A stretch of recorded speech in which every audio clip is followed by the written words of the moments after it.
विदर्भात सप्टेंबर महिन्यात अनेक जिल्ह्यात ढगफुटी सदृश्य पाऊस बरसल्याने अनेक तालुक्यातील शेतकऱ्याचे मोठ्या प्रमाणात नुकसान झाले। या दरम्यान राज्य सरकारच्या वतीने नुकसान भरपाई सुद्धा मंजूर केली आहे।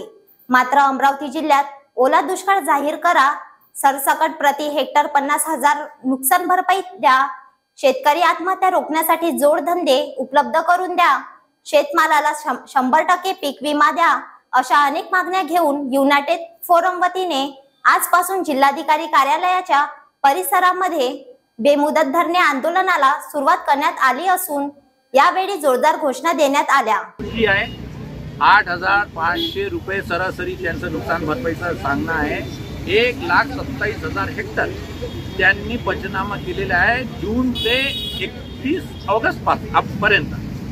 1 सप्टेंबर त्याच्यानंतर अशी परिस्थिती आहे की आपण शेतात जाऊ शकत नाही, पंचनामा करू शकत नाही। 7,62,000 हेक्टर लँड पूर्ण अमरावती जिल्ह्यातली जी आहे ते बुडालेली आहे। बाजार सुटली आहे। पूर्ण जे फसल आहे पूर्ण खतम आहे। फळबागायती 80,000 हेक्टर आहे ते पूर्ण खतम आहे। त्याच्यावर पूर्ण प्रादुर्भाव आलेला आहे। संत्रा गळत आहे। सोयाबीन जे कॅश क्रॉप होता सगळं खतम झालेलं आहे। आता ना पंचनाम्याची आवश्यकता पडली ना शेतकऱ्यांना सोडण्याची आवश्यकता आहे। या परिस्थितीत तुम्ही सरसकट बिना 50,000 रुपये हेक्टरी नुकसान भरपाई द्या। आमचा मेन क्रॉप आहे सोयाबीन। सोयाबीनला लागत खर्च कमीत कमी हेक्टरी 65,000 रुपये हेक्टर आहे।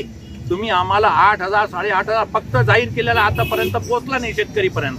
तुम्ही 8,500 हे ते कटपुंजी आहे, आमच्यासाठी काहीच नाही आहे। त्याच्यात आमचा काही भागणार नाही। त्याच्यासाठी आमचं म्हणणं आहे 50,000 रुपये हेक्टरी द्या आणि सरसकट द्या आणि बिना अट द्या।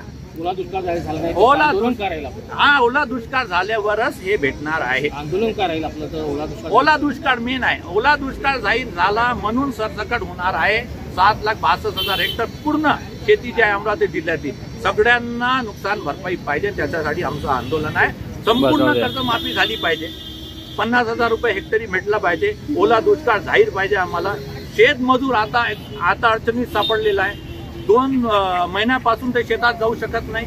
पूर्ण पाणीच आहे, त्याच्या हातीत काम नाही आहे। आता शेतकरी अवलंबून आहे, त्याचंही आपल्याला हे करावं लागेल। त्याच्यासाठी आम्ही डिमांड करतो। मागणी पूर्ण झाली नाही तर आंदोलन करायचं। आंदोलन होणार आहे आणि अमरावती जिल्ह्याला आता आम्ही जागवण्याचं काम करणार आहे। आतापर्यंत 5,000च्या वर आत्महत्या झाली। आपल्याकडे आतापर्यंत कोणी समोर आला नाही की आत्महत्या इतकी मोठ्या प्रमाणात आपल्याकडे आत्महत्या होत आहे म्हणून।